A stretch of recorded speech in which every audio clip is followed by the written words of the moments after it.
Fique agora com uma palavra de Deus para abençoar sua vida. Um culto realizado na Igreja Assembleia de Deus, Catedral da Família, em Goiânia, Goiás.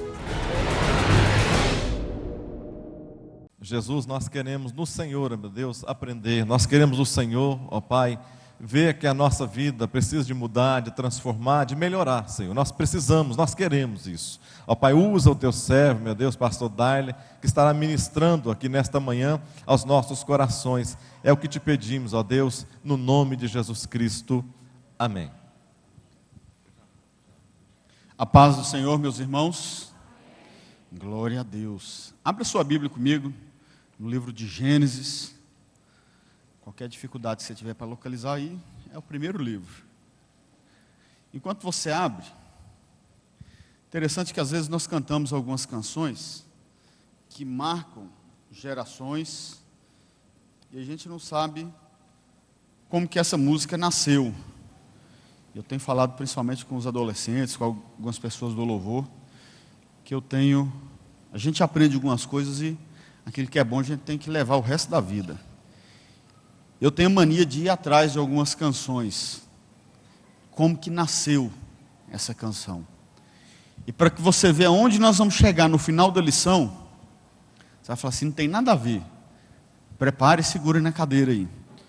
Nós cantamos hoje Ele Nos Ama, do Josh Macmillan, e a versão brasileira em português, a melhor versão é do Léo Fonseca, né? Parente aí do nosso amigo Albert da Suzete, homem de Deus. E quando o Josh Macmillan compôs essa canção, queridos, foi um momento muito diferente na vida dele. O melhor amigo dele, que era líder de jovens de uma igreja, e ele era o vice-líder de jovens de uma igreja de aproximadamente 2.500 jovens. No sábado à noite, aquele rapaz fez uma oração. Senhor, os jovens dessa nação, no caso dos Estados Unidos, estão frios.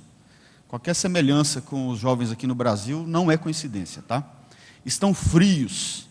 Sacode essa nação, Senhor. Eu te entrego minha vida para sacudir essa nação.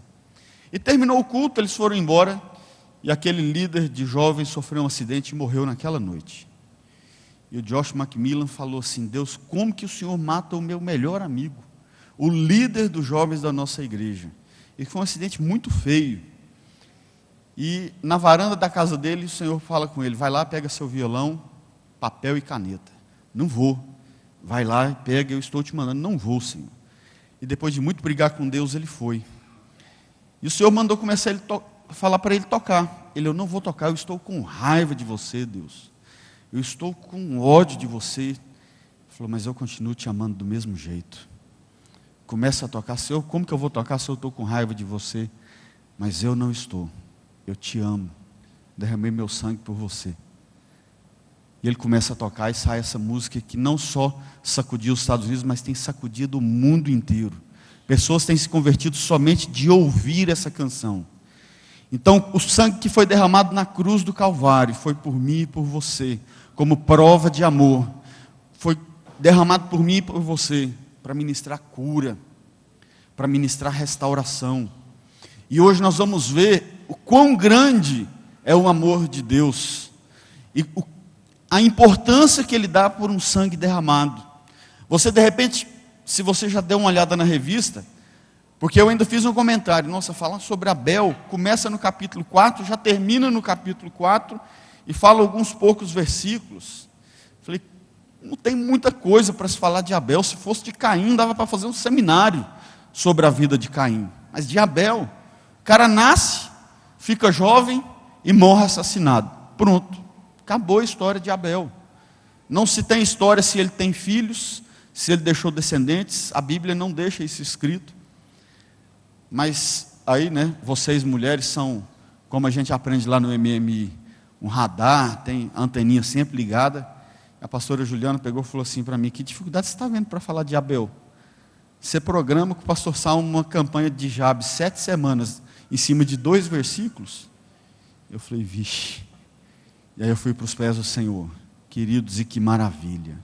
O Senhor é maravilhoso. Vamos ler então Gênesis capítulo 4, E aí nós vamos ler do versículo 1 ao 15, para você entender todo o contexto dessa história. E conheceu Adão a Eva, sua mulher, e ela concebeu e deu à luz a Caim, e disse: alcancei do Senhor o homem. E deu à luz mais a seu irmão Abel, e Abel foi pastor de ovelhas, e Caim foi lavrador da terra. Aconteceu ao cabo de dias que Caim trouxe do fruto da terra uma oferta ao Senhor, e Abel também trouxe dos primogênitos das suas ovelhas e da sua gordura. E atentou o Senhor para Abel e para a sua oferta, mas para Caim e para a sua oferta não atentou. E irou-se Caim fortemente e descaiu-lhe o semblante. E o Senhor disse a Caim: por que te iraste? E por que descaiu o teu semblante? Se bem fizeres, não é certo que serás aceito? E se não fizeres bem, o pecado jaz à porta, e sobre ti será o seu desejo, mas sobre ele deves dominar. E falou Caim com seu irmão Abel. E sucedeu que, estando eles no campo, se levantou Caim contra o seu irmão Abel e o matou. E disse o Senhor a Caim: onde está Abel, teu irmão? E ele disse: não sei, sou eu o guardador do meu irmão? E disse Deus: o que fizestes? A voz do sangue do teu irmão clama a mim desde a terra. E agora maldito és tu desde a terra, que abriu a sua boca para receber da tua mão o sangue do teu irmão. Quando lavrares a terra, não te dará mais a sua força. Fugitivo e vagabundo será na terra. Então disse Caim ao Senhor: é maior a minha maldade que a que possa ser perdoada. Eis que hoje me lanças da face da terra, e da tua face me esconderei, e serei fugitivo e vagabundo na terra. E será que todo aquele que me achar me matará? O Senhor, porém, disse-lhe: portanto, qualquer que matar a Caim, 7 vezes será castigado. E pôs o Senhor um sinal em Caim, para que o não ferisse qualquer que o achasse. Nós precisamos entender o que nós vamos encontrar nessa lição, nessa história, porque existem vários itens que você precisa entender. Porque nessa passagem toda que nós lemos, você vai encontrar lições de adoração, lição de fé, lição, não para que você aprenda, tá? Mas para que você se resguarde de inveja, de assassinato e punição. Agora vamos entender o que acontece antes, porque o diabo chega e leva o homem ao pecado, né, através da personificação de uma serpente. O que ele faz? Ele seduz Eva, seduz a mulher, que lança essa sedução sobre o seu marido Adão, e os dois pecam, e os dois caem. Agora, naquele momento, queridos, existe um fator que você precisa entender. O diabo seduz, ou seja, ele induz Adão e Eva ao pecado. Eles não tinham intenção de pecar. Eles não tinham no seu coração a queda. Eles foram induzidos a isso. Só que quando eles percebem o que eles tinham feito, que, como se diz, a ficha cai, eles se arrependem e se sentem envergonhados. Tanto é que eles têm um momento que Deus os procura, fala: onde é que você está, Adão? Estou aqui. É porque nós estamos nus. Ali não está falando somente da nudez física, mas está falando da nudez. O meu pecado foi escancarado. O meu pecado está à mostra para que o Senhor veja.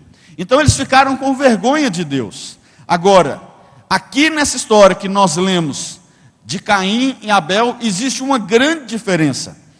Primeiro, Caim era o primogênito, era o primeiro filho da raça humana, o primeiro filho de Adão e Eva. E ele já nasce debaixo, não que eles pecaram para conceber Caim, mas entenda, porque eu e você já nascemos pecador. A palavra de Deus é muito clara nisso. Por meio de um, todos pecaram. Não tem como. A criança nasce, já é pecador. Não existe essa. É bíblico, é a palavra de Deus. Agora, qual que é a diferença do pecado de Adão e o pecado de Caim, que nós precisamos entender para entender toda a história que aconteceu? Caim não foi induzido. Caim já tinha no seu coração o pecado. O pecado de Caim não foi que induziram ele a pecar, mas o pecado de Caim estava na intenção. O pecado de Caim estava no seu íntimo, já fazia parte dele. Essa é a grande diferença. Agora, percebam também uma outra diferença. Adão e Eva pecam, a queda do homem. A hora que eles percebem, eles se arrependem, eles sentem vergonha de Deus. E alguns pregadores falam que Deus não os perdoou. Eu não sei de onde eles tiraram isso, eu não sei qual Bíblia que eles estão lendo. Porque em momento algum a palavra de Deus fala isso. Eu creio que eu vou encontrar Adão e Eva lá no céu e vou bater um bom papo com ela e falar: Eva, que pisada de bola que você deu, minha filha. Mas eles foram perdoados. Ah, pastor, mas eles foram expulsos do Éden. Eles foram expulsos daquele lugar onde havia a manifestação física da presença de Deus. Mas a palavra não fala que eles não foram perdoados. Agora Caim, a hora que ele peca, no momento aqui da sua oferta, Deus o repreende, Deus chama a sua atenção, e ele não aceita ser repreendido, ele não aceita ser corrigido, nem por Deus. E de repente, talvez você já pensou assim: nossa, eu conheço alguém desse jeito. Tem gente que é tão arrogante, que é tão prepotente, que se acha tanto, que se Deus se manifestar e falar assim: olha, você está errado. Que isso, Deus? Está me tirando? Está achando que eu sou o quê? Para errar? Eu não erro. Tem gente que falta ser desse jeito. Não, Deus, a Bíblia que errou. Eu não erro, não. Então, essas diferenças nós precisamos entender para ver aonde vai culminar esse pecado. Agora entenda o seguinte, que lá no livro de Gênesis capítulo 3, quando Adão e Eva caem, e existe todo, digamos, um julgamento ali, né, de Deus em relação ao diabo, em relação à serpente. Ele deixa ali uma promessa. Então, quando Eva fica grávida, quando a palavra de Deus fala: e conheceu Adão a Eva, sua mulher. A palavra conheceu, aqui ela está dizendo o seguinte: e teve relações sexuais com sua mulher. Teve intimidade sexual. E quando Eva engravida, e ela começa a sentir ali, agora vem um filho. E a esperança é que viesse um varão. E quando Caim nasce, ela fala com muita alegria. Esse texto que nós lemos aqui, no versículo 1, quando ela diz: alcancei do Senhor um homem, ou algumas versões diz: alcancei do Senhor um varão. Ela precisa ser entendida como um júbilo, porque havia uma promessa, lá em Gênesis 3, versículo 15, que diz assim: e porei inimizade entre ti e a mulher, entre a tua semente e a sua semente. Esta te ferirá a cabeça, e tu lhe ferirá o calcanhar. Então, quando Eva dá a luz a Caim, o que ela pensa? Estou redimida. A promessa que Deus fez lá no Éden, jogando essa condenação sobre a serpente, se cumpriu. Por isso que ela fala: alcancei.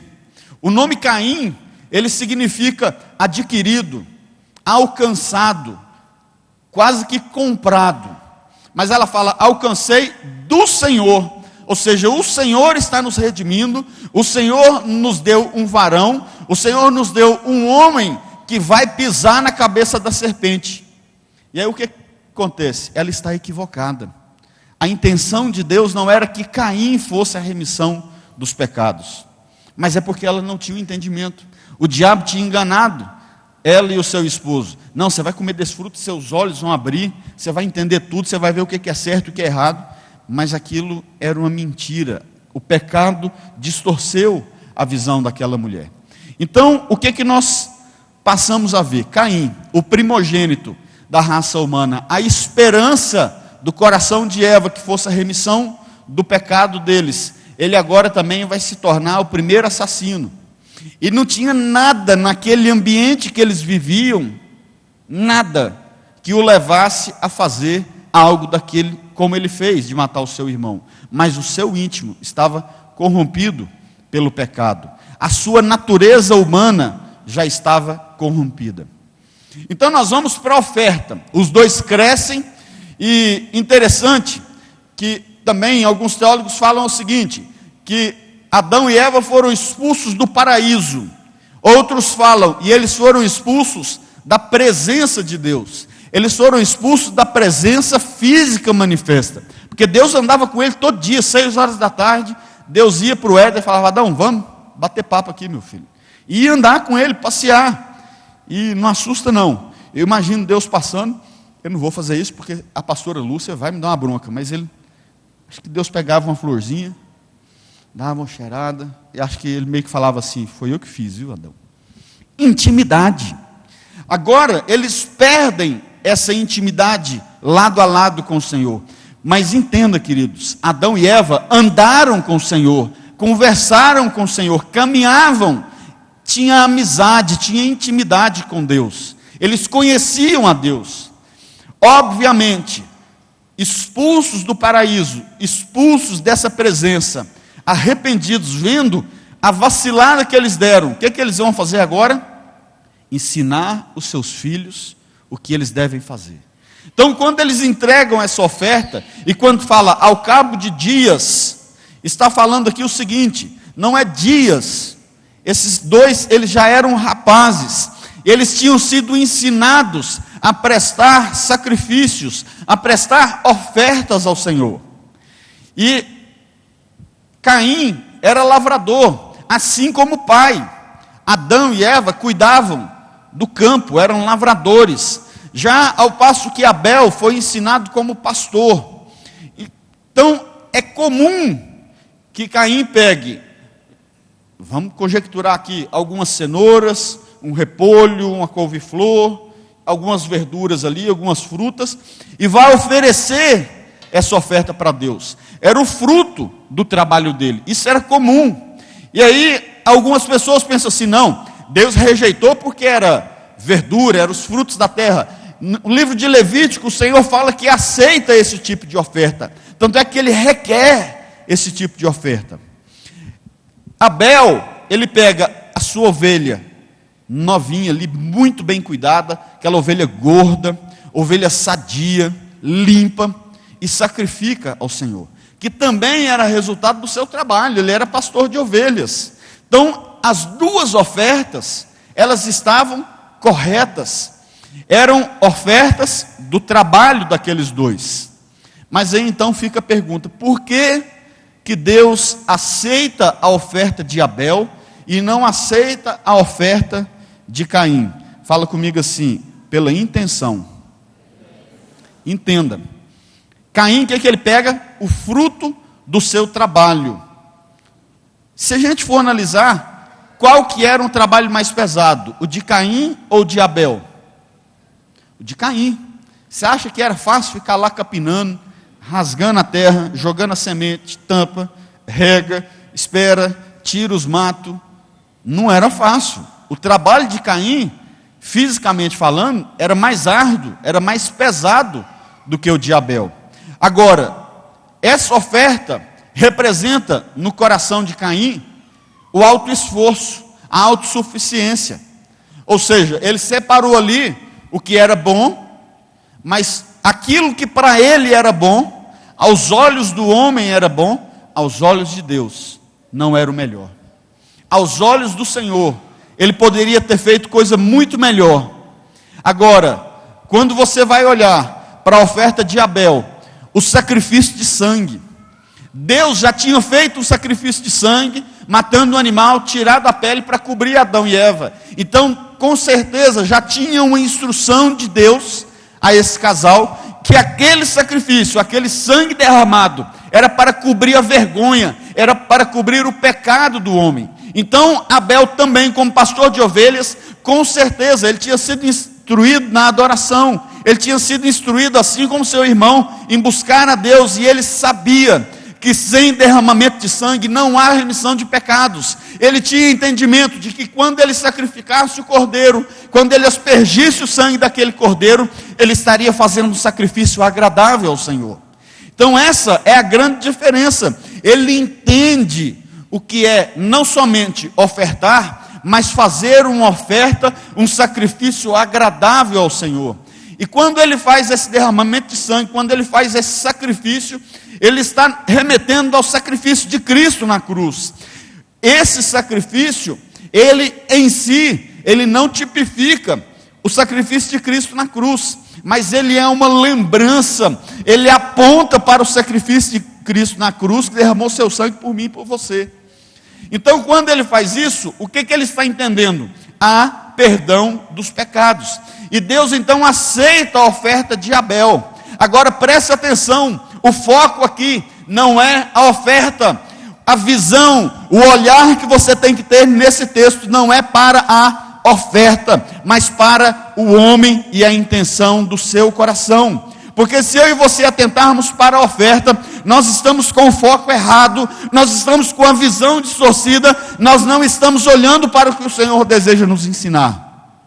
O foco aqui é a pessoa, o foco aqui é a intenção do coração. E aí eu te pergunto, qual a sua intenção, meu irmão? Qual a sua motivação? A pergunta que eu vou fazer vai talvez falar assim, como assim? Qual a sua motivação de vir à igreja? Qual a sua motivação em ser um líder de ministério, de ser um líder de grupo familiar? Qual a sua motivação em ser um obreiro na casa do Senhor? Qual a sua motivação de estar vindo todos os cultos? E nós perguntamos isso, às vezes, vocês estão vindo no culto por quê? Para os adolescentes. Para encontrar com os amigos? Encontrar com os amigos você encontra no shopping, você encontra lá fora, no clube. A minha motivação de vir para a igreja tem que ser prestar um culto racional, tem que ser prestar adoração a Deus. Não importa quem vai vir ministrar o louvor, não importa quem vai ministrar a palavra, eu estou aqui para adorar a Deus. Não importa se ele vai usar o profeta para falar comigo ou não. Não importa se ele vai usar o pastor que está pregando para falar comigo ou não. A minha motivação não é em ouvir o pastor somente, mas a minha motivação é em adorar a Deus. Pastor, mas adorar a Deus eu posso adorar em casa, mas a palavra de Deus nos ensina, congregai-vos. Adoração coletiva. Quando eu e você adoramos o Senhor juntos, quando eu e você buscamos ao Senhor com essa mesma motivação, o céu se abre sobre esse lugar e há um derramar do Espírito Santo sobre nós. Então tudo está girando em torno da sua motivação, tudo está girando em torno da intenção do coração do homem. Abra sua Bíblia comigo no livro de Provérbios, capítulo 21. Provérbios, capítulo 21, versículo 2. Todo o caminho do homem é reto aos seus olhos, mas o Senhor sonda os corações. Fala comigo assim, mas o Senhor sonda os corações. Queridos, não adianta. Você pode muito bem vir aqui e entregar uma oferta de 5 centavos, ou de 1 milhão. Aí é claro, né? Não vamos ser hipócritas. Se o pastor falar assim, não, eu prefiro mais uma oferta de 5 centavos do que a de 1 milhão. Qualquer pastor, qualquer igreja vai ficar feliz em receber uma oferta de 1 milhão. Com 1 milhão você constrói outra igreja dessa daqui. Mas qual a intenção dos dois? Porque o Senhor fala o seguinte, que a viúva que pegou a única moeda, ela ministrou uma oferta maior do que todos. Ela ministrou uma oferta melhor do que todos. Por quê? Porque ela deu o que ela tinha. Ela deu o seu melhor. Agora tem irmão que oferta 1 milhão. Não, pastor, eu vou ofertar 1 milhão, nós vamos pegar, vamos trocar esse piso aqui, vamos colocar tudo mármore, ficar uma igreja bonita. Vamos colocar um painel de LED aqui gigante, ficar um negócio, coisa mais linda. Não, então tá bom, irmão, graças a Deus. Peraí, irmão, ó, tem um negócio que eu queria pedir para o pastor. O quê? Eu quero ser pastor. Ou então eu quero ser presidente da comissão financeira. Eu quero ser, qual que é o ministério que dá mais resultado na igreja? Eu quero ser líder desse ministério. A intenção, a motivação está errada. E aí sabe o que Deus fala? Que as nossas intenções são como trapos de imundície. Não vale nada. Por isso que ele recusa a oferta de Caim. E aí a gente pensa assim, não, mas ele recusou e não falou nada. Presta atenção. Quando ele recusa a oferta de Caim, Caim fica irado com Deus.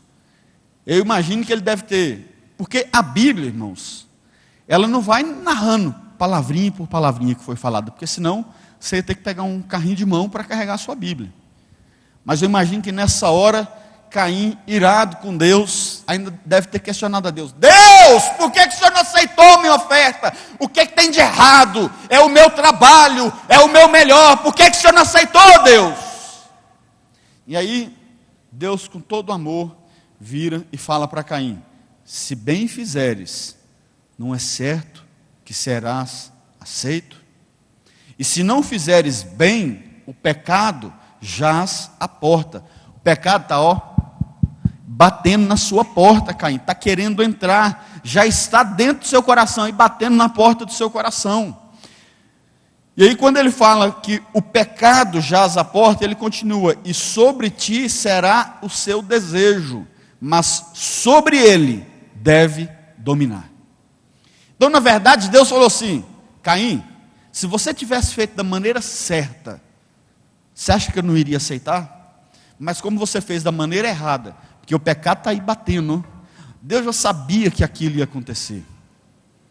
Agora, o pior de tudo, que Abel, ele, na sua humildade, na sua fé, porque quando Abel ministra essa oferta, ele está reconhecendo que é pecador. A oferta de Abel, ela representa uma autodesistência dos seus valores, daquilo que ele acha, representa uma obediência, representa a confiança que ele tinha em Deus, a confiança que ele tinha, que quando o cordeiro fosse imolado, quando o sangue daquele cordeiro fosse derramado, haveria expiação do sangue, do pecado, pelo sangue do cordeiro. Isso era a motivação. Então, Caim, vendo isso, o que ele fala? Eu vou matar esse cara. E quantas vezes nós iramos? A palavra de Deus fala assim: irai, mas não pecai. E às vezes a gente acha assim, fica irado, vontade de matar esse irmão. Se eu pudesse, passava com o carro por cima dele. Não, mas eu só pensei, eu não passei. Está aí, ó, o pecado está batendo na porta do seu coração, meu irmão. Se você não dominar, você pode até não passar com o carro por cima, mas você vai abrir sua boca e vai destilar todo um veneno que vai sair do coração contaminado pelo pecado. E é isso que o Senhor não quer. Então, interessante que é o seguinte: Caim premeditou. Quem é advogado aí? Faz sinal com a mão. Só o pastor Marco Aurélio? Tem um irmão aqui, tem uma irmã lá. Tem um irmão ali. Os advogados sabem bem disso, né? O crime premeditado. Se fosse uma reação imediata, se naquela hora que ele ficou irado, ele avançasse em Abel e matasse ele, as consequências talvez seriam totalmente diferentes. O curso da história seria outro. Mas não, Caim premeditou. Porque Caim, ainda que na versão que a gente leu está diferente, mas Caim vira para Abel e fala assim: meu irmão, vamos ao campo? Então vamos embora. Por que ele chama Abel para ir para o campo? Porque ali ele afasta o irmão da presença dos seus pais, e não se assustem, da presença dos seus irmãos. Pastor, mas não era só Caim e Abel, que depois teve 7, esses 3 foram significativos, mas a palavra de Deus fala que Adão e Eva tiveram filhos e filhas, tá?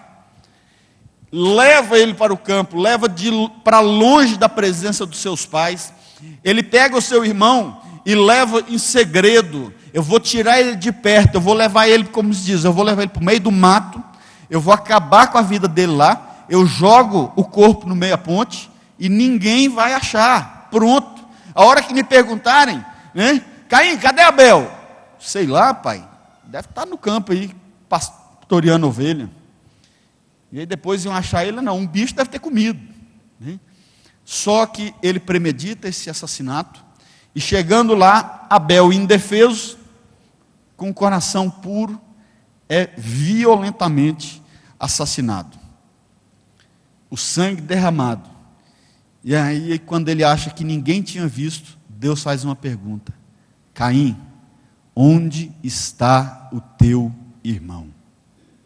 Deus, porventura sou eu o guardador do meu irmão? Ou seja, eu sou babá desse menino? É irmão, não sou babá dele não, Deus, está por aí. Ou seja, pecou de novo. Tinha acabado de pecar porque matou, agora peca mentindo para Deus. Deus fala: não, o que você fez, Caim?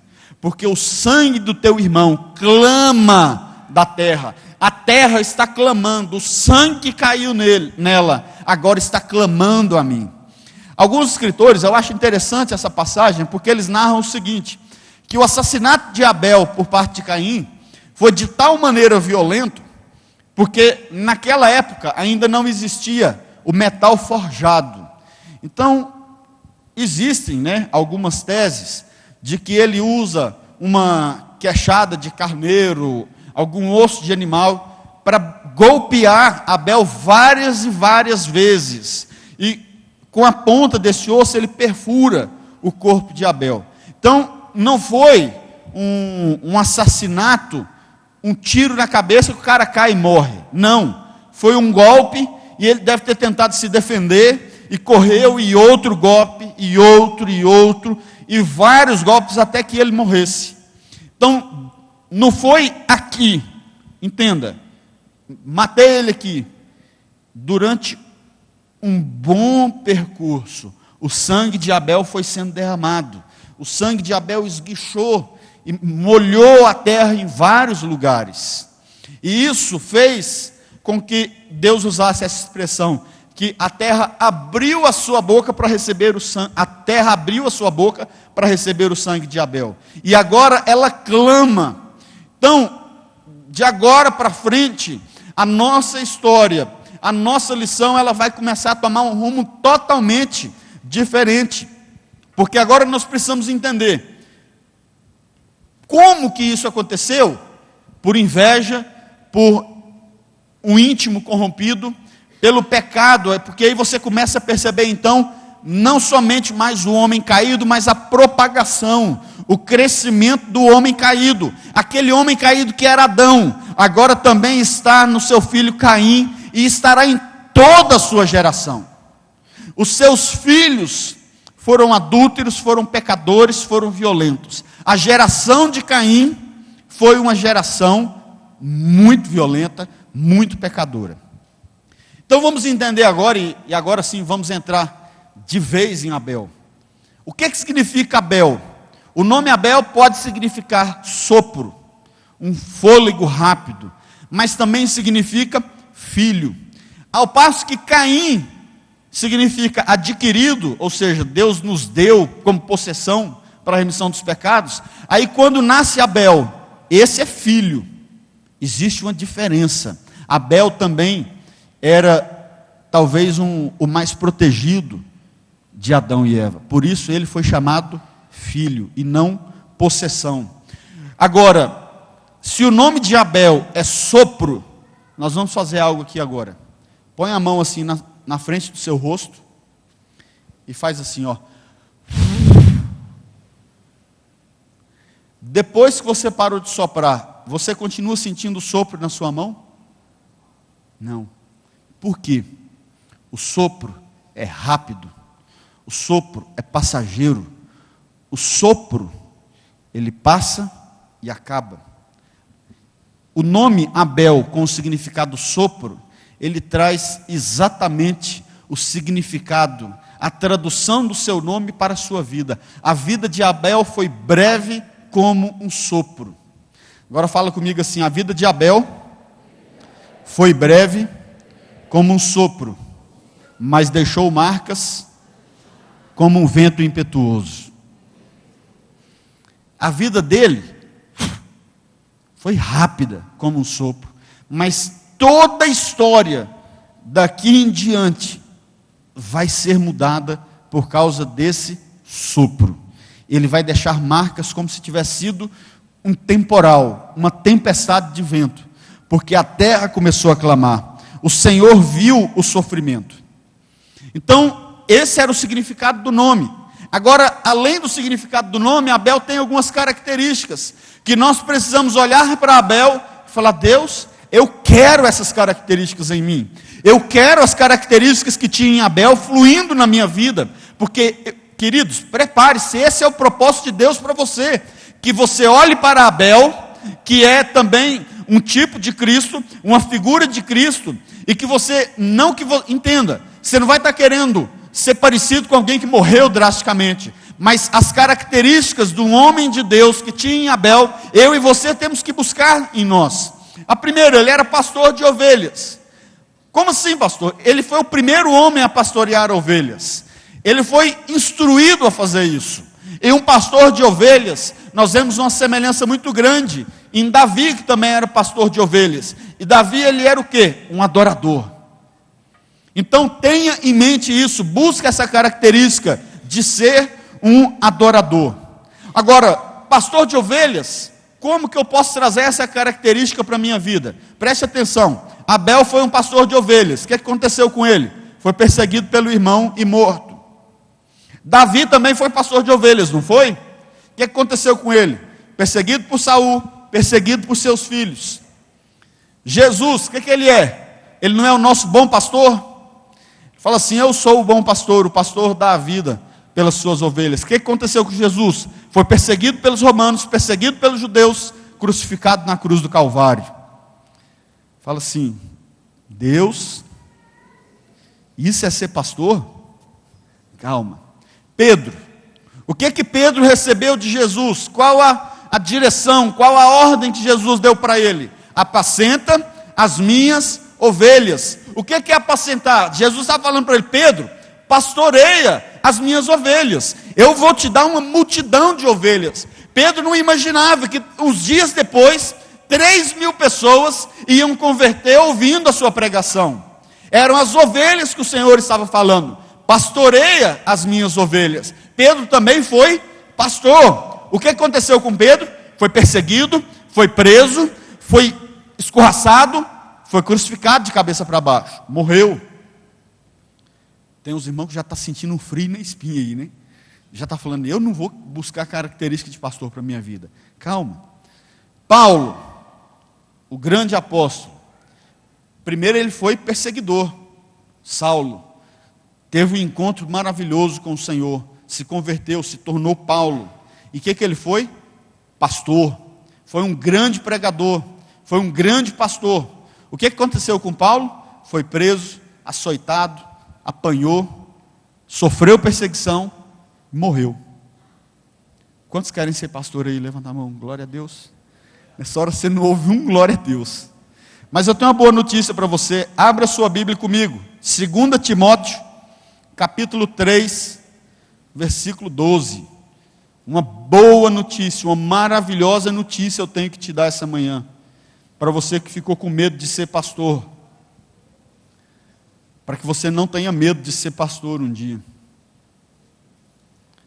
2 Timóteo, capítulo 3, versículo 12.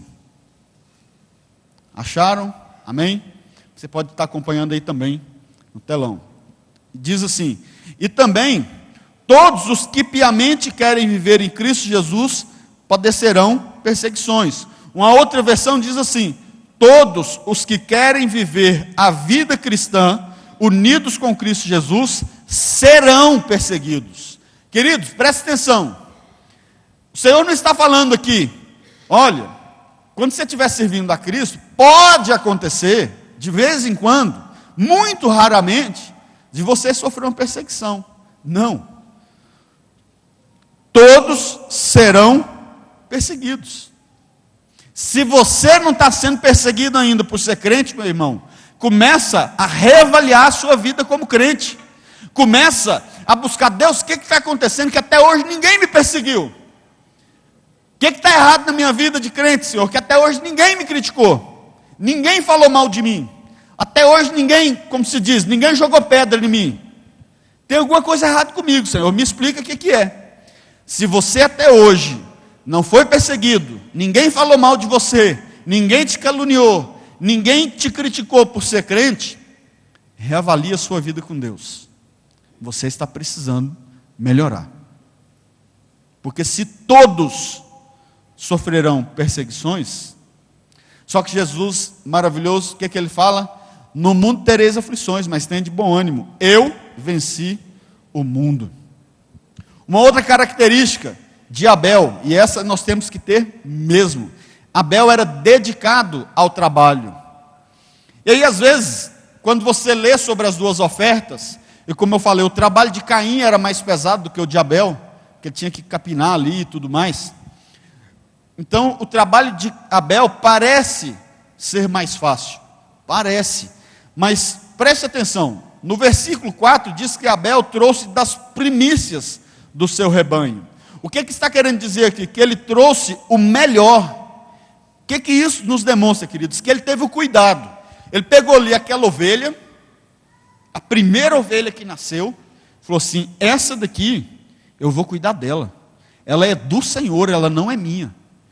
Eu imagino que tinha muitas ovelhas. Ele pastoreava todas aquelas ovelhas. E tirava carrapicho. E de vez em quando ia lá e batia o cajado na cabeça para ela não pular no precipício.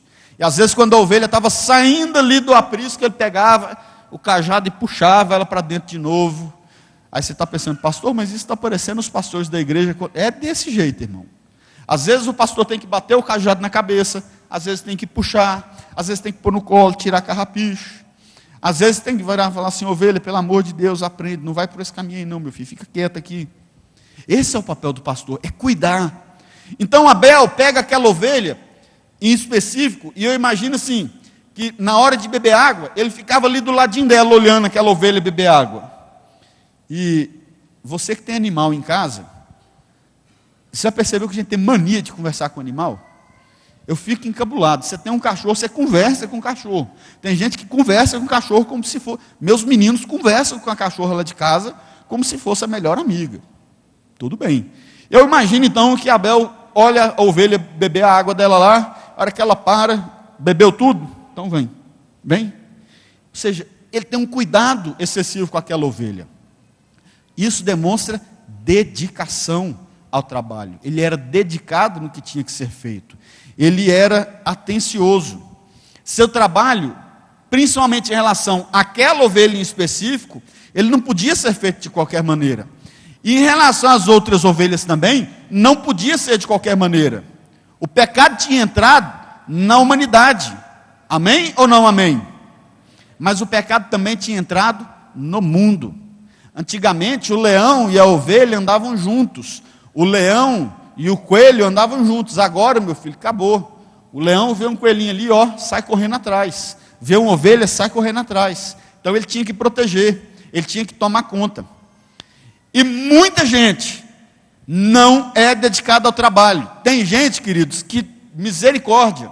E aí Deus deixa um versículo que eu acho maravilhoso para quem não gosta de trabalhar. Provérbios, capítulo 6, versículo 6. Olha o que ele diz. Diz o seguinte: preguiçoso, aprenda uma lição com as formigas. Em algumas versões diz: vai ter com as formigas, ó preguiçoso. E continua: não tem líder, nem chefe, nem governador, mas guarda comida no verão, preparando-se para o inverno. Preguiçoso, até quando você vai ficar deitado? Quando vai se levantar? Então o preguiçoso diz: eu vou dormir somente um pouquinho, vou cruzar os braços e descansar mais um pouco. Mas enquanto ele dorme, a pobreza o atacará como um ladrão armado. O pastor falou aqui outro dia: o segredo do sucesso é acordar cedo. Mas quem é preguiçoso? Não, eu vou cochilar. Irmãos, tem gente que você liga na casa dele 10 horas da manhã. Você já tem que ligar falando assim: ô irmão, desculpa ter te acordado. Né? Às vezes você fala assim brincando, e o irmão fala: tudo bem, pastor. Isso é sério. Aonde você está com a cabeça, meu irmão? Você tem que se dedicar no trabalho. Tem gente que fica de braço cruzado. O indivíduo está desempregado, está passando dificuldade, está apertado financeiramente. Você liga segunda-feira, 9 horas da manhã, o infeliz está em casa. Cadê que não foi procurar emprego? Tinha que ter levantado 6 horas da manhã, 7 horas da manhã já tinha que estar com a lista de classificados ali, vou aqui, vou aqui, vou aqui. Já tinha que ter passado na oração de Davi, orado para conseguir um emprego. 8 horas da manhã já tem que estar na porta da empresa, batendo lá, Mas não, o infeliz está lá: vou cochilar mais um pouquinho. E aí o que acontece? Enquanto ele dorme, a pobreza o atacará como um ladrão armado. Então, meu irmão e minha irmã, seja como Abel, trabalhador, dedicado ao trabalho. Abel também ele era pacífico. Podemos entender com isso o quê? Que ele não era violento como seu irmão Caim. Seu nome, o nome de Abel, inclusive, foi lembrado por Jesus, E Jesus, não em relação a Abel, mas quando ele está pregando sobre as bem-aventuranças, ele fala algo muito bonito, que se encaixa no perfil de Abel. Ele diz: bem-aventurado os pacificadores, porque eles serão chamados filhos de Deus. Está lá no livro de Mateus, capítulo 5, versículo 9. Com tudo isso, o que é que nós percebemos? Essas características de Abel precisam estar em nós. Amém? Glória a Deus. Quando Deus aceita a oferta de Abel, isso nos mostra que Abel era um homem de fé. Abre sua Bíblia comigo no livro de Hebreus, capítulo 11, versículo 4. Hebreus, capítulo 11, versículo 4. Ou se você quiser acompanhar a projeção aí. Diz assim: pela fé, Abel ofereceu a Deus maior sacrifício do que Caim, pelo qual alcançou o testemunho de que era justo, dando Deus testemunho dos seus dons, e por ela, depois de morto, ainda fala. Agora, aqui nós temos entendimento por que a fé de Abel, a oferta de Abel, foi melhor do que a oferta de Caim. Porque que Deus aceita a oferta de Abel e não a de Caim? Porque a palavra foi muito clara: pela fé. Fala comigo, Abel era um homem de fé. Então, a fé que Abel tinha no Senhor foi o que fez com que ele trouxesse o seu melhor. A oferta foi maior do que Caim, não pelo valor, não foi pelo tanto que ele deu, pelo ser a ovelha em si, mas pela fé, pela motivação que foi gerada no coração dele. E essa motivação foi gerada pela fé e por nada a mais. Entenda também que a oferta de Abel, ela foi profética, porque através dessa oferta, através desse sacrifício, o que ele estava fazendo? Ele estava nos remetendo a olhar para o sacrifício de Cristo na cruz. Que João, capítulo 1, versículo 29, João estava ali com seus discípulos, João estava batizando, e de repente ele vê Jesus passando. No dia seguinte, João viu a Jesus, que vinha para ele e disse: eis o Cordeiro de Deus que tira o pecado do mundo. Quando Abel faz aquela oferta ao Senhor, quando Abel presta esse sacrifício do Cordeiro ao Senhor, ele nos faz remeter profeticamente para o sacrifício de Cristo na cruz, e é para onde essa lição nos leva, para o sacrifício de Cristo na cruz. Então Abel, podemos dizer que além de pastor de ovelhas, ele era profeta para as nossas vidas, porque todo o povo de Deus conhece a história. Se você pegar aí até um ateu, ele vai falar com certeza que já ouviu sim da história de Caim e Abel. Por isso que eu disse que depois disso aqui, toda a história da humanidade foi mudada. É uma história que cristãos e não cristãos conhecem, cristãos e não cristãos falam sobre essa história. Mas isso tudo por quê? Por causa da fé de Abel. E esse sacrifício, além de profético, ele foi um sacrifício de excelência, porque ele sacrificou o melhor. Ele ofereceu um animal muito bem tratado. Ele era um animal diferente, ele não era qualquer ovelha. Ele ofertou o seu melhor, ele ofertou ali a excelência do seu trabalho. Amém? E como homem de fé, por esse sacrifício, alcançou o testemunho de ser justo. Olha o que diz primeira carta de João, capítulo 3, versículo 12. E aí é um conselho para mim e para você. Não sejamos como Caim, que pertencia ao maligno e matou o próprio irmão. E por que o matou? Porque o que Caim fazia era mal, e o que o seu irmão fazia era justo. E aí, talvez fale assim, mas isso aqui me parece um paradigma, porque Eva fala: alcancei do Senhor um varão, e João fala que Caim pertencia ao maligno, porque na concepção ele foi gerado segundo uma palavra de Deus, mas após o nascimento, o seu coração já estava corrompido, e ele se torna então do maligno. Ou seja, quando João fala que ele era do maligno, é porque o coração de Caim estava todo tomado pelas intenções do diabo. As obras de Caim eram más, mas as de seus irmãos justas. O sacrifício de Abel foi motivado pela fé e obediência a Deus. A de Caim não visou em momento algum honrar a Deus.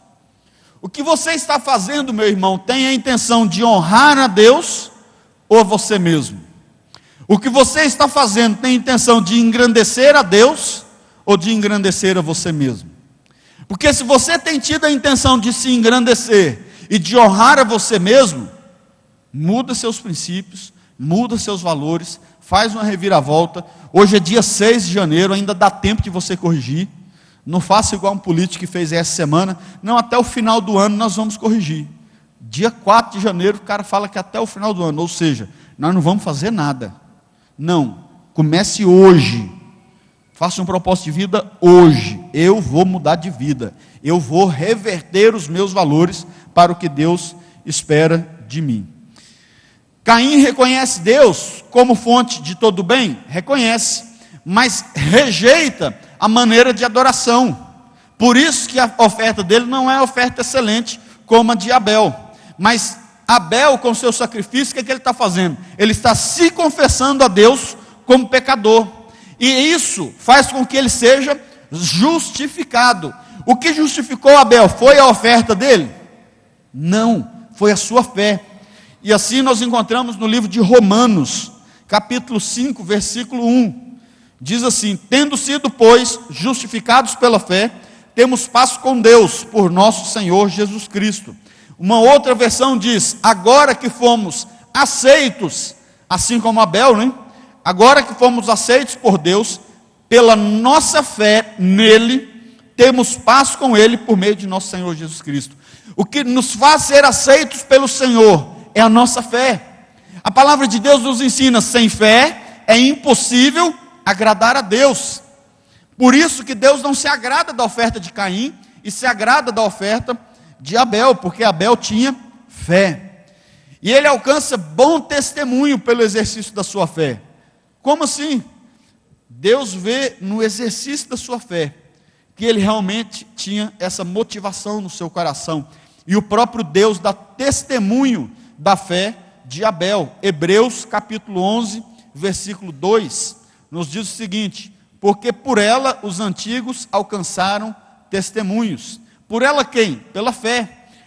Hebreus capítulo 11, versículo 1, fala o que é fé. E logo em seguida já vem: porque por ela, ou seja, pela fé, os antigos alcançaram testemunho.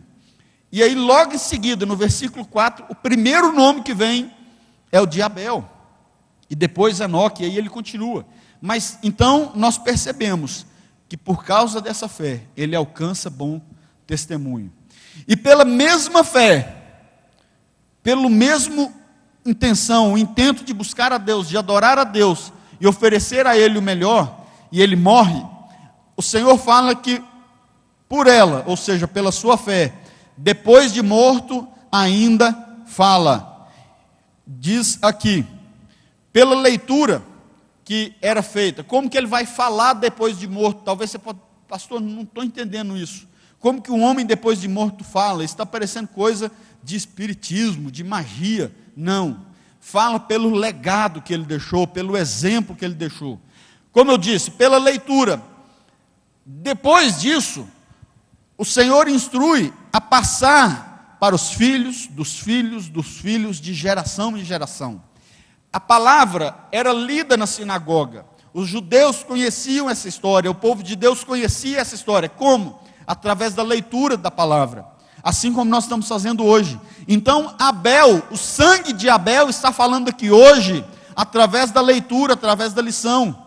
Jesus, Deus falou sobre isso. Fala através de Cristo tipificado em Abel. Abel foi morto violentamente, o sangue dele foi derramado violentamente. Assim como também o sangue de Cristo foi derramado violentamente. A hora que nós formos falar do sangue de Cristo, nós vamos falar mais especificamente como foi esse derramar. Mas os dois tiveram um derramamento de sangue violento. Abel tipifica, ou seja, nos faz olhar para Cristo. Assim como Abel foi sacrificado de maneira violenta, nós olhamos para o sacrifício de Cristo e vimos que ele também foi sacrificado de maneira violenta. O sangue de Abel, ou Abel ainda fala até hoje, por quê? Pelo seu exemplo de fé, que eu e você devemos seguir. E fala também pela própria expressão usada por Deus. Olha o que Deus diz, lá no versículo 10, ele diz o seguinte, lá em Gênesis 4:10. E disse Deus, que fizeste? A voz do sangue do seu irmão clama a mim desde a terra. O próprio Deus fala, olha, o sangue de Abel está clamando. Fala comigo, o sangue de Abel clamou na terra. Só que ele não clama por vingança, queridos. Ele não estava ali clamando como se fosse um sangue derramado, falando, Deus, mata esse cara que me matou, acaba com ele, Senhor. Não, ele estava, é como esse clamor, é um clamor por justiça, é um clamor que Deus atente os seus olhos para as injustiças cometidas contra o seu povo.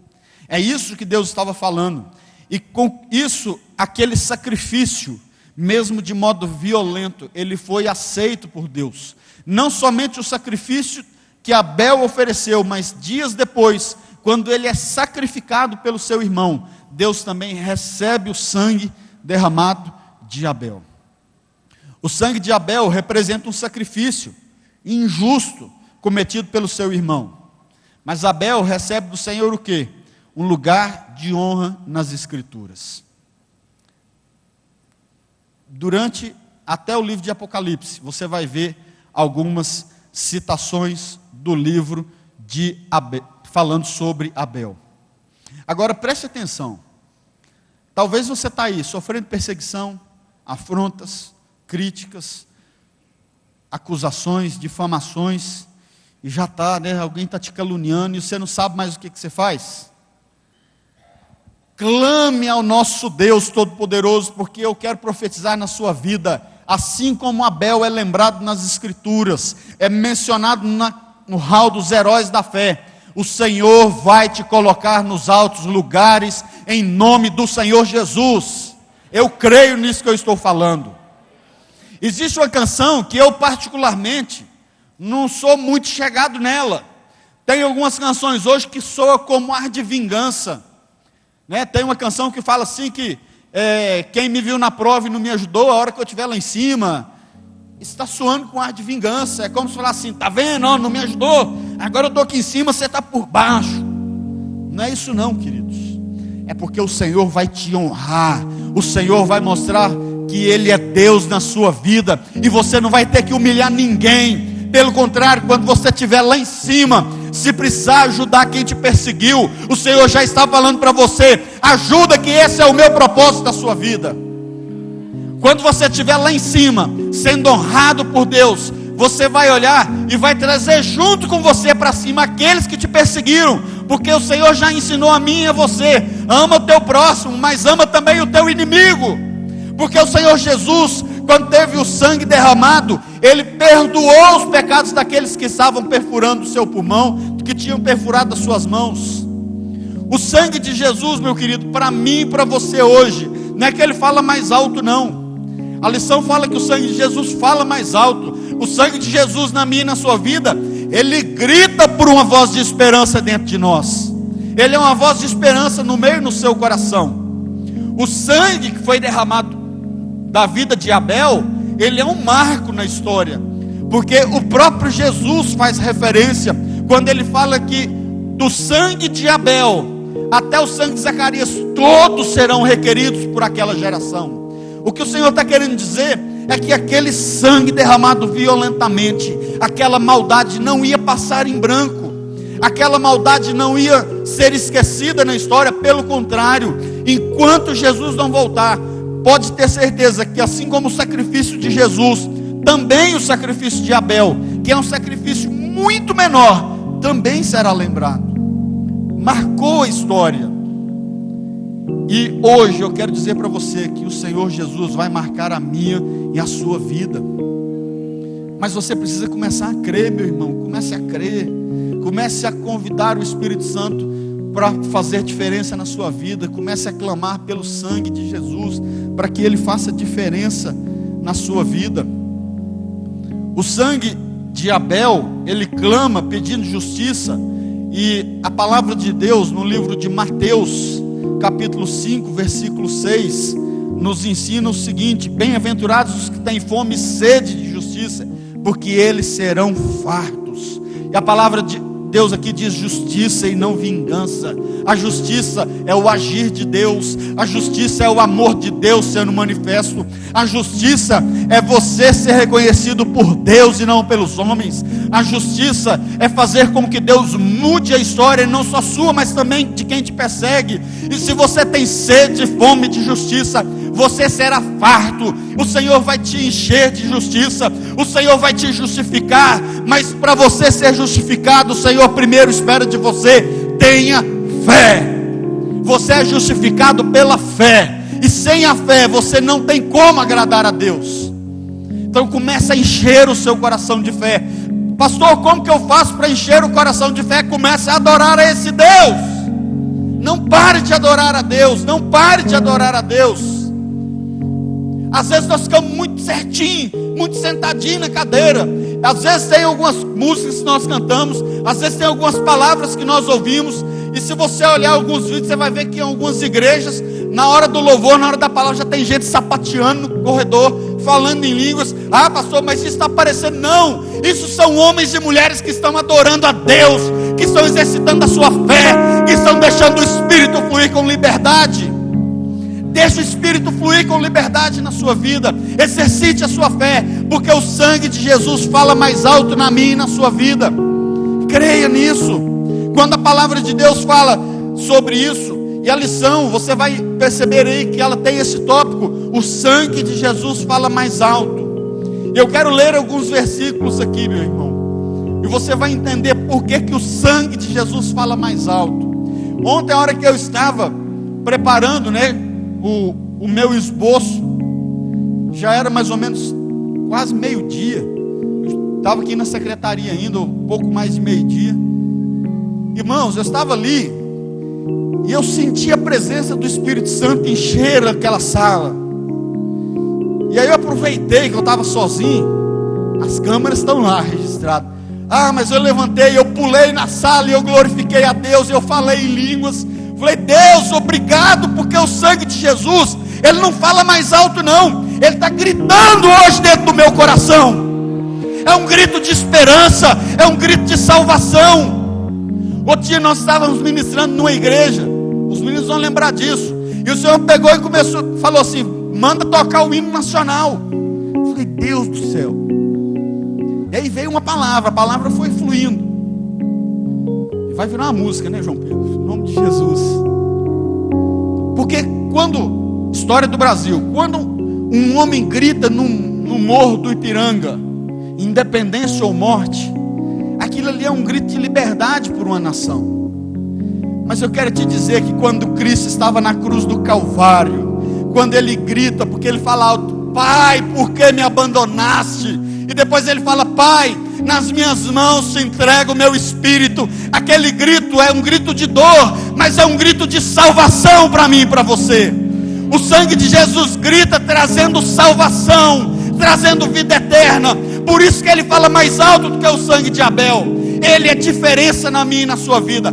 O sangue de Abel derramado, ele é um marco histórico, ele é palavra de Deus. Mas para mim e para você, ele é apenas um sangue que foi derramado. Mas o sangue de Cristo derramado na cruz do Calvário, ele traz para mim e para você, ele traz cura, ele traz libertação, ele traz salvação. Amém? Olha o que Hebreus capítulo 12, versículo 24 diz: e a Jesus, o mediador de uma nova aliança, e ao sangue da aspersão, que fala melhor do que o de Abel. Aleluia, aleluia. A obra redentora de Cristo, o sangue dele é o sangue purificador de pecados, meu irmão. Hebreus capítulo 9, 13 e 14.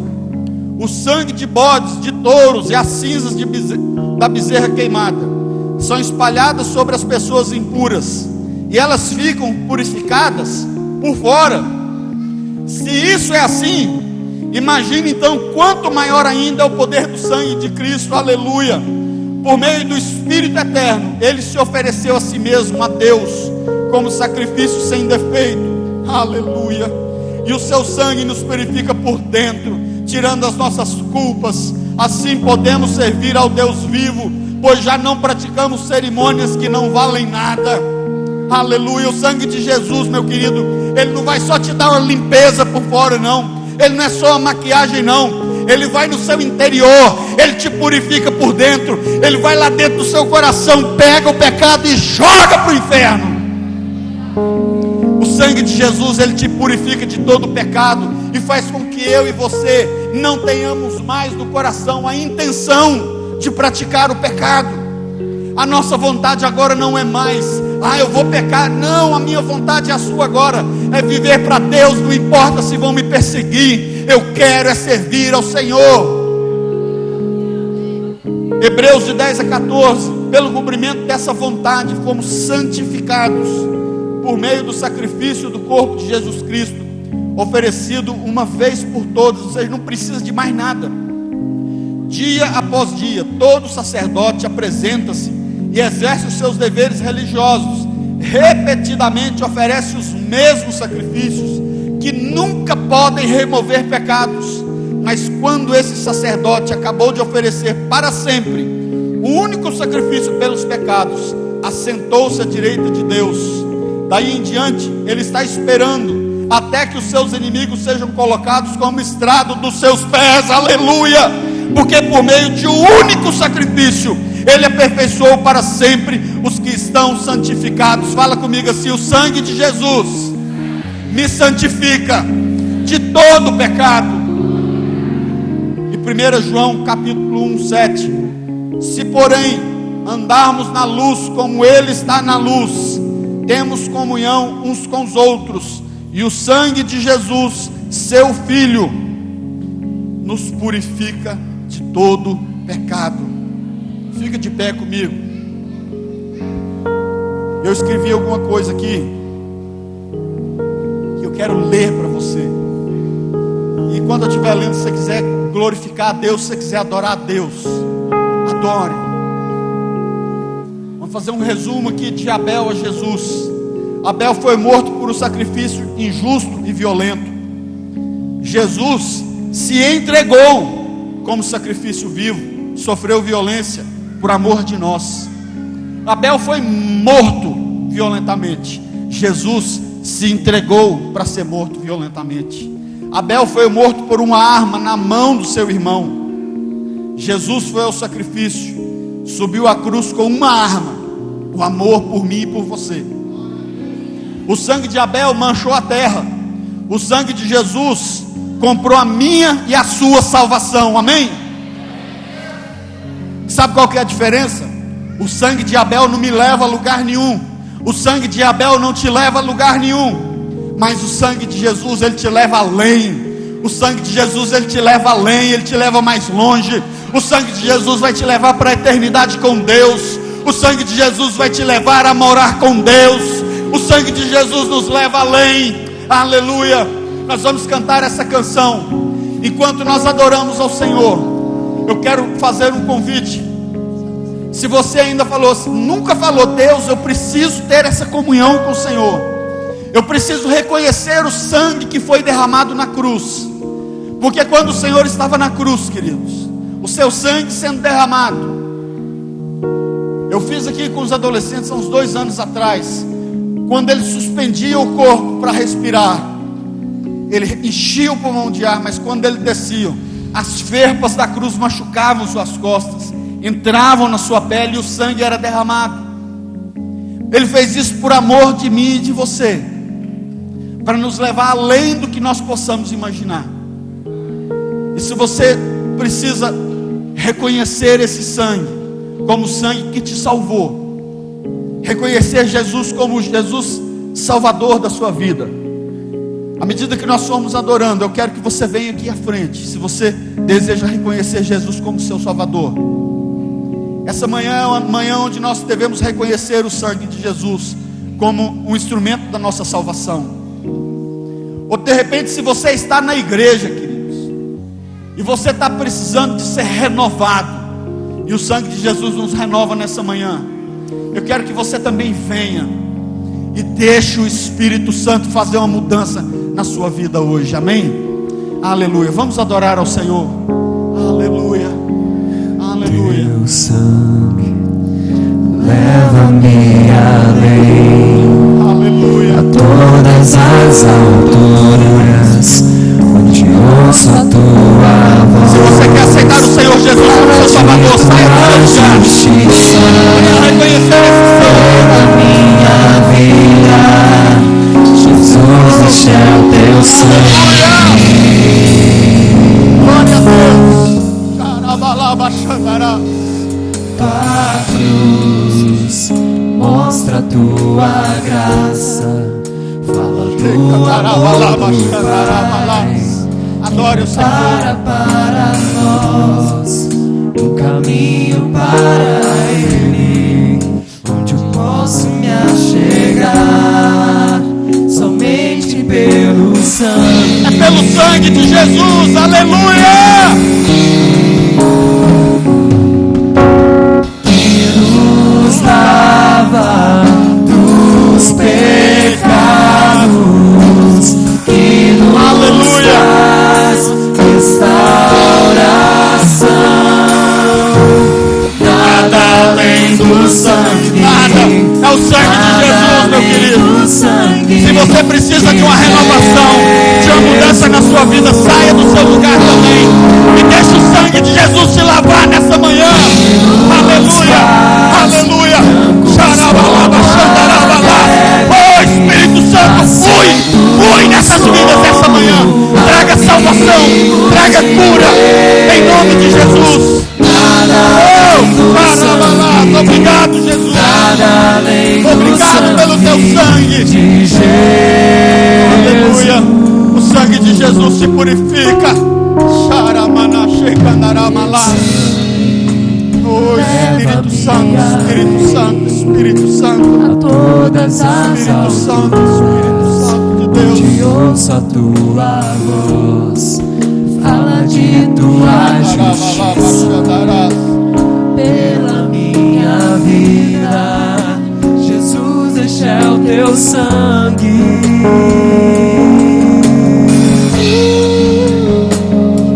Tua cruz mostra a tua graça, fala do amor do Pai, que prepara para nós um caminho para Ele, onde eu posso me achegar somente pelo sangue.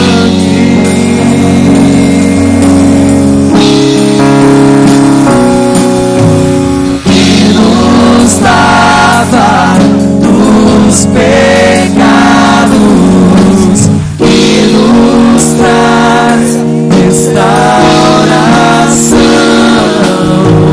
Nada além do sangue, nada além do sangue de Jesus,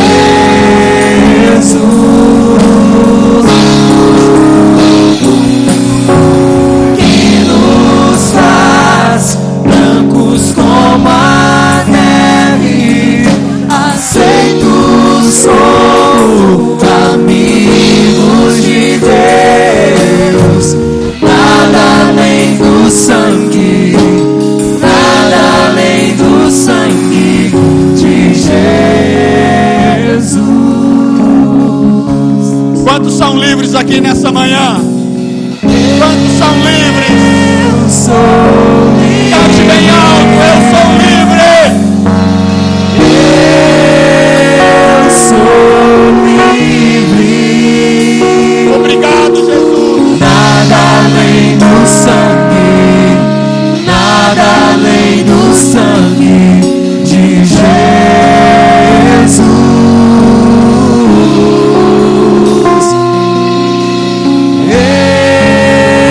Eu sou livre. Eu sou livre. Nada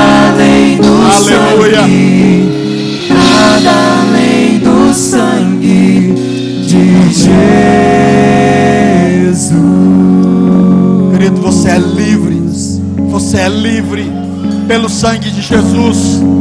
Não existe força em nenhuma imagem de madeira, não existe força em nenhuma escultura, não existe força em nenhum outro nome a não ser no nome de Jesus. E pelo sangue dele você é livre, você é curado, você é restaurado pelo sangue derramado na cruz. Você é livre e você é salvo de toda acusação de Satanás. Aleluia, aleluia. Participe da programação da Igreja Catedral da Família. De segunda a sexta-feira, às 6:30 da manhã, Oração de Davi. Segunda, a partir das 14h30, Manancial Feminino, onde mulheres são restauradas e abençoadas por Deus. Segunda, a partir das 19h30, venha estudar Teologia com IBCAF, Instituto Bíblico da Catedral da Família. Terça-feira, às 19h30, venha ser um intercessor na Escola de Intercessão. Quarta-feira, às 19h30, culto de ensino da Palavra de Deus. Quinta-feira, às 20 horas, reunião dos adolescentes, Geração Daniel. Sábado, muito louvor e adoração com a juventude animada da Igreja Catedral da Família. Sábado, às 20 horas, Projeto Recomeçar. E domingo, às 9 horas da manhã, participe com sua família da Escola Bíblica Dominical. E domingo, às 18 horas, grande culto de celebração a Deus.